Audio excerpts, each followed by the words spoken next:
तो दोस्तों कैसे हो आप लोग। तो कल मैंने एक शॉर्ट वीडियो डाली थी जिसमें क्वेश्चन मैंने कराया हुआ था। तो भाई ये था projectile on an inclined plane का क्वेश्चन। तो इसकी एक इम्पोर्टेंट टिप मैं आपको दूंगा और दिखाऊंगा ये क्वेश्चन सॉल्व करके, जिससे कि आप जब भी इंक्लाइंड प्लेन पे प्रोजेक्टाइल का क्वेश्चन आएगा तो आपको वहां पे कोई दिक्कत नहीं आएगी। तो इसको आप अच्छे से देखें। तो इसमें मैं आपको कुछ इम्पोर्टेंट टिप्स बताऊंगा। तो भाई देखते हैं इसको। तो इस क्वेश्चन में क्या है, ये जो इंक्लाइंड प्लेन है, ये एक इंक्लाइंड प्लेन है। ए बी मैं इसे बोल देता हूँ, ये ए पॉइंट है, बी पॉइंट है। तो इसका इंक्लिनेशन जो है हॉरिजॉन्टल से 30 डिग्री है। और इस प्लेन के बेस से यानी कि पॉइंट ए से हमने एक पार्टिकल को प्रोजेक्ट करा 2 मीटर पर सेकेंड की वेलोसिटी से। और इसका जो एंगल है प्लेन से, इस वेलोसिटी का जो एंगल है प्लेन से 15 डिग्री है। तो ये पूछ रहा है कि find the distance from base at which particle strikes the plane. ये बेस है, पॉइंट ए से हमें डिस्टेंस बताना है कि कितनी दूरी पे, मान लो यहाँ पे अगर हिट करता है तो ये हमें दूरी बतानी है। इस पॉइंट को मैं सी बोल दूं तो हमें ए सी निकालना है यहाँ पे। तो ये क्वेश्चन था। तो भाई जब भी ये वाला क्वेश्चन आता है प्रोजेक्टाइल इंक्लाइंड प्लेन वाला, तो आपको सिंपली क्या करना है, प्लेन के अलोंग जो डायरेक्शन है उसको आप मान लो एक्स डायरेक्शन, और इसके परपेंडिकुलर जो है प्लेन के उसको वाई डायरेक्शन मान लो। इसको मान लो आप वाई डायरेक्शन, प्लेन के परपेंडिकुलर।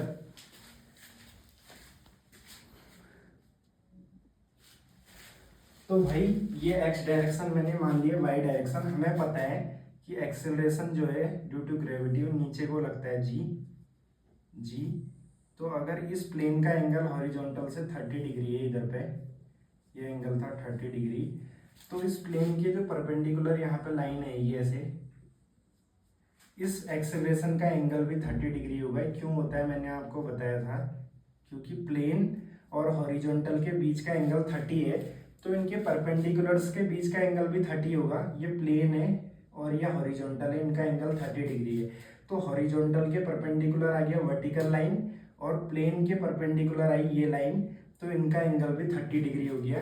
तो इसको रिजॉल्व अगर आप करोगे एक्सेलरेशन को, इधर आ जाएगा जी कॉस 30, जी कॉस 30 डिग्री, और इधर को आ जाएगा जी साइन 30 डिग्री। तो भाई ऐसे आएगा। और ये 15 डिग्री पे प्रोजेक्टाइल जब जाएगा तो मान लो इसने यहाँ पे हिट करा है इस पॉइंट पे प्लेन को, ये सी है और ये है ए। तो भाई ये इस तरह से था, ये पॉइंट ए था। तो हमें निकालना है ए सी जो डिस्टेंस है अलोंग द प्लेन, वो डिस्टेंस हमसे पूछी है इसने क्वेश्चन में। तो हमें यहाँ पे दिख रहा है हमारी एक्स डायरेक्शन इधर की ओर है और वाई डायरेक्शन यहाँ की ओर है। तो भाई यहाँ पे अब क्या हो रहा है, जो भी एक्सेलरेशन आ रहा है एक्स के अलोंग, एक्स डायरेक्शन यहाँ को है, एक्सेलरेशन आ रहा है इस डायरेक्शन के अपोजिट में जी साइन 30। ये कांस्टेंट वैल्यू है क्योंकि जी कांस्टेंट है और साइन 30 भी कांस्टेंट है। सिमिलरली जी कॉस 30 भी कांस्टेंट वैल्यू है। तो अब देखो इसमें क्या हो रहा है, पार्टिकल ऐसे करके जा रहा है, तो इसका जो डिस्प्लेसमेंट है एक्स डायरेक्शन के अलोंग प्लस एक्स डायरेक्शन में, प्लस एक्स डायरेक्शन में इसका डिस्प्लेसमेंट। और अगर वाई के अलावा आप देखोगे तो इसका डिस्प्लेसमेंट यहाँ की ओर है, ऊपर की ओर, तो ये भी प्लस वाई डायरेक्शन में है। जबकि एक्सेलरेशन जो है इसका मोशन हो रहा है एक्स की अलोंग, अगर आप देखो आगे की ओर एक्सेलरेशन है पीछे की ओर, तो इस एक्सेलरेशन को हम नेगेटिव लेंगे। सिमिलरली इसका डिस्प्लेसमेंट वाई डायरेक्शन में प्लस वाई की तरफ है, ऊपर की ओर है इसका डिस्प्लेसमेंट, यहाँ पे इतना, यहाँ पे इतना, यहाँ पे इतना, यहाँ पे मैक्सिमम हो जाएगा। तो प्लस वाई में इसका डिस्प्लेसमेंट है, एक्सेलरेशन अलोंग वाई माइनस लेंगे। तो भाई ये ध्यान रखना, जब मोशन के अपोजिट होगा एक्सेलरेशन तो उसको आप नेगेटिव में लोगे। तो अब मैं इसको देखता हूँ एक्स डायरेक्शन में। एक्स डायरेक्शन में अगर आप देखो मोशन हो रहा है प्लस एक्स डायरेक्शन में, एक्सेलरेशन है इधर को, तो एक्स डायरेक्शन में एक्सेलरेशन कांस्टेंट है और इसकी वैल्यू है माइनस जी साइन 30, माइनस जी साइन 30 डिग्री। और वाई डायरेक्शन में अगर आप देखोगे तो एक्सेलरेशन कांस्टेंट है यहाँ पे भी, और डिस्प्लेसमेंट प्लस वाई में हो रही है, और एक्सेलरेशन जी कॉस 30 है तो माइनस में आएगा, ये उल्टा माइनस वाई डायरेक्शन में जी कॉस 30 डिग्री। तो भाई ये जो प्रोजेक्टाइल ऑन अ प्लेन का क्वेश्चन होता है, इसमें हमारा कॉन्सेप्ट क्या है, सीधा मैं आपको कॉन्सेप्ट बताता हूँ जिससे ये क्वेश्चन हम सॉल्व करते हैं। तो वो कॉन्सेप्ट आपको देने जा रहा हूँ, ध्यान से देखना। तो भाई प्लस एक्स डायरेक्शन के अलावा अगर आप देखो, जब इसका मोशन पूरा हो जाएगा, मतलब जब ये प्लेन को हिट करेगा, तो इसने मोशन स्टार्ट किया पॉइंट ए से और हिट कर रहा है पॉइंट सी पे। तो इसकी जो डिस्प्लेसमेंट है, जब ये यहाँ से यहाँ पहुंचेगा तो इसकी डिस्प्लेसमेंट हो जाएगी ए सी, ये क्योंकि इसकी फाइनल पोजीशन सी पे है, इनिशियल ए पे थी, तो डिस्प्लेसमेंट जो आ रही है अलोंग एक्स आ रही है, और डिस्प्लेसमेंट जो है खाली एक्स डायरेक्शन में आएगी। मान लो ये पॉइंट ए था, ये पॉइंट सी था जहाँ पे हिट करा, तो ए सी जो है डिस्प्लेसमेंट है अलोंग एक्स डायरेक्शन।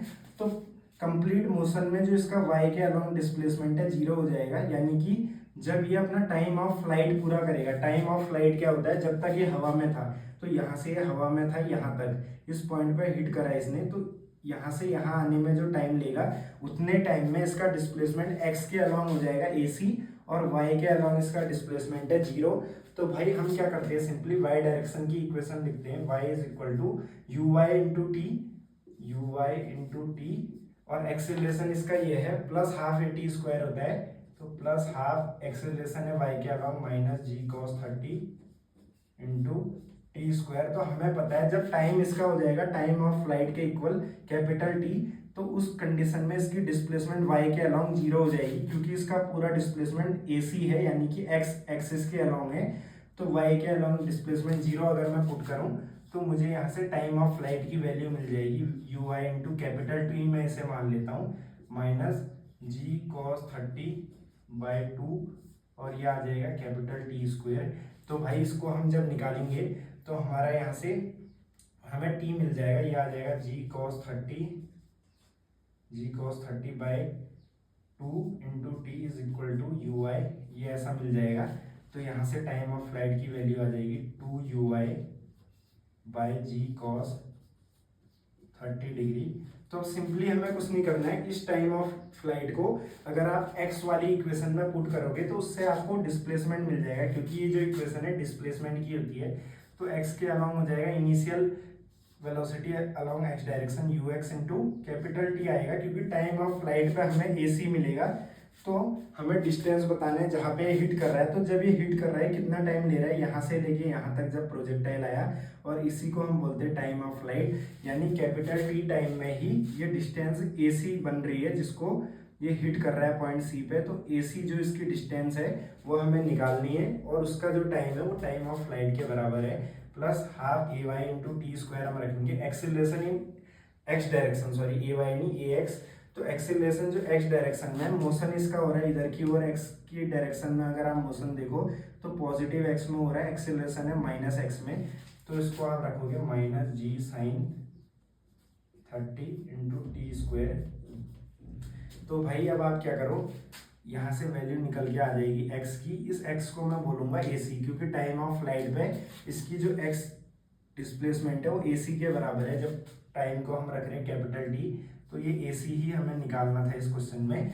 तो भाई सिंपल है, यू एक्स क्या हो जाएगा, एक्स डायरेक्शन के अलोंग इनिशियल वेलोसिटी, ये जो है वेलोसिटी इसकी एक्स डायरेक्शन से 15 डिग्री एंगल बना रही है, और ये है वाई डायरेक्शन। तो भाई यू एक्स आ जाएगा यू कॉस 15 और यू वाई आ जाएगा यू साइन 15।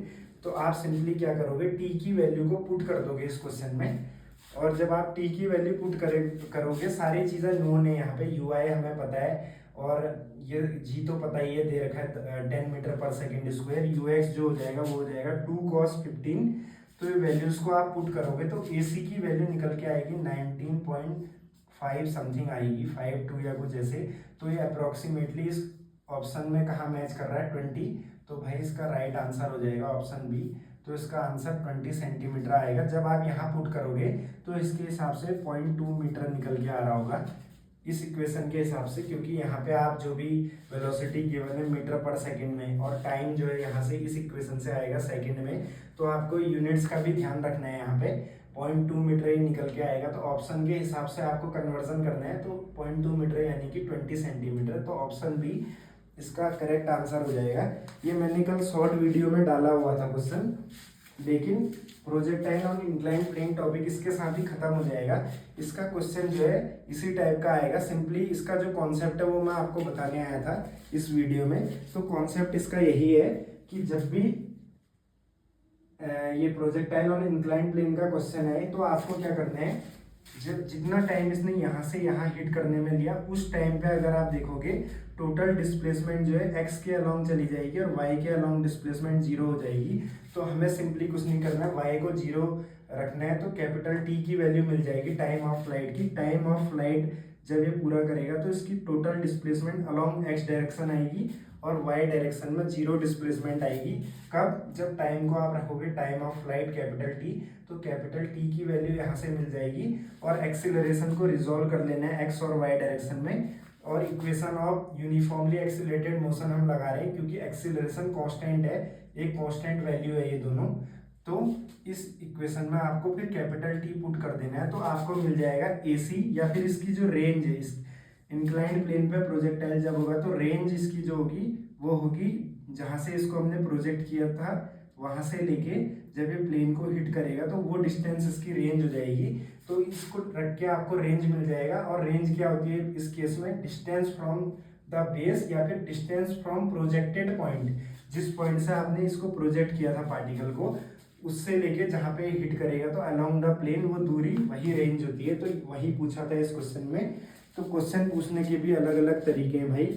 जब आप अलग अलग एंगल से देखोगे तो आपको समझ आएगा। और क्वेश्चन घुमा फिरा के यही चीजें पूछता है। इसमें कॉन्सेप्ट इसका यही है, सिंपली टाइम ऑफ फ्लाइट पे जो डिस्प्लेसमेंट है वाई के अलोंग वो जीरो हो जाएगी और अलोंग द प्लेन डिस्प्लेसमेंट आएगी। तो वाई की डिस्प्लेसमेंट जीरो रख के हमें टाइम निकालना है। इस टाइम की वैल्यू इस इक्वेशन में पुट करेंगे तो एक्स के अलोंग जो डिस्प्लेसमेंट होगी, जब टाइम की वैल्यू टाइम ऑफ फ्लाइट के बराबर आएगी तो वो डिस्प्लेसमेंट आपको रेंज दे देगी या फिर पॉइंट ऑफ प्रोजेक्शन से वो डिस्टेंस दे देगी प्लेन के अलोंग जहाँ पे उसने हिट किया था प्लेन को। तो भाई ये क्वेश्चन है, ये इसकी इंपॉर्टेंट टिप है, तो आप देख लेना इसे। धन्यवाद।